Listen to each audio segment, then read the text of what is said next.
bagi menjelaskan pendirian Pasukan Peguam Jabatan Pilihan Raya Pakatan Harapan terhadap isu-isu perundangan yang dibangkitkan susulan kenyataan Setiausaha Agung UMNO Datuk Wira Dr. Ashraf Wajdi Dusuki.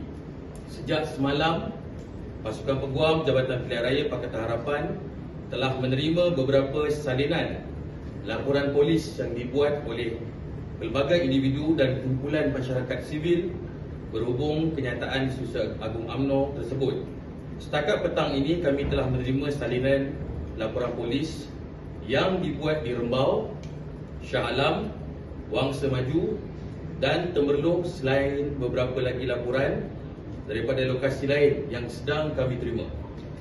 Dalam situasi begini, apabila orang awam daripada pelbagai lokasi tampil membuat laporan polis secara berasingan, ini menunjukkan bahawa isu ini tidak lagi terhenti setakat perdebatan politik semata-mata.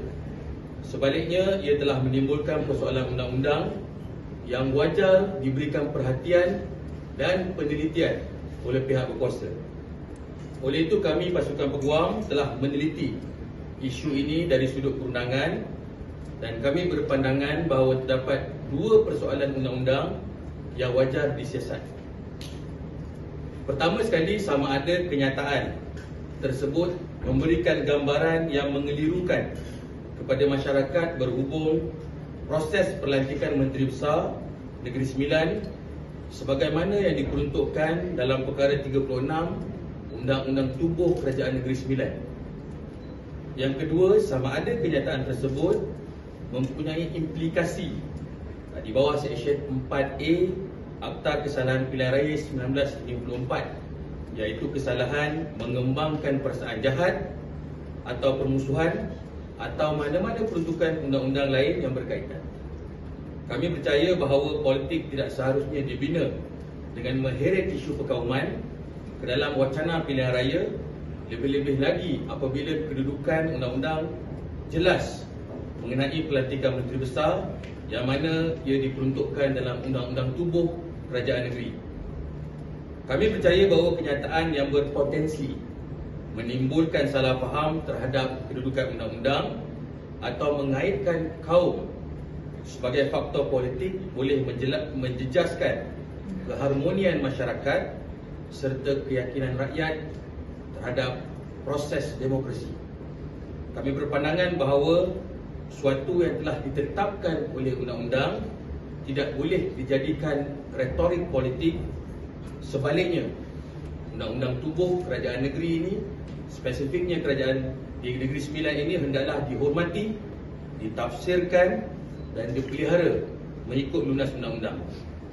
Atas sebab itu, kami menggesa dan memohon pihak polis Diraja Malaysia dan Suruhanjaya Pilihan Raya untuk menjalankan siasatan secara menyeluruh, bebas, profesional dan tanpa sebarang pilih kasih. Sekiranya siasatan mendapati bahawa terdapat asas di sisi undang-undang, tindakan hendaklah diambil.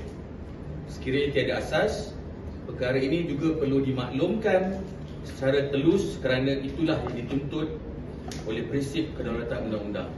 Akhir sekali, izinkan saya menegaskan bahawa tiada siapa yang berada di atas undang-undang. Prinsip yang kami pertahankan hari ini bukanlah soal parti politik atau mana-mana individu tertentu. Prinsip yang kami pertahankan ialah keluhuran perlembagaan, kedaulatan undang-undang serta keharmonian masyarakat berbilang kaum. Sekarang ini saya percaya bahawa pihak polis sedang melaksanakan siasatan dan kita seperti mana yang disebut tadi, kita mohon agar suatu siasatan yang tuntas dan adil serta profesional dapat dilaksanakan.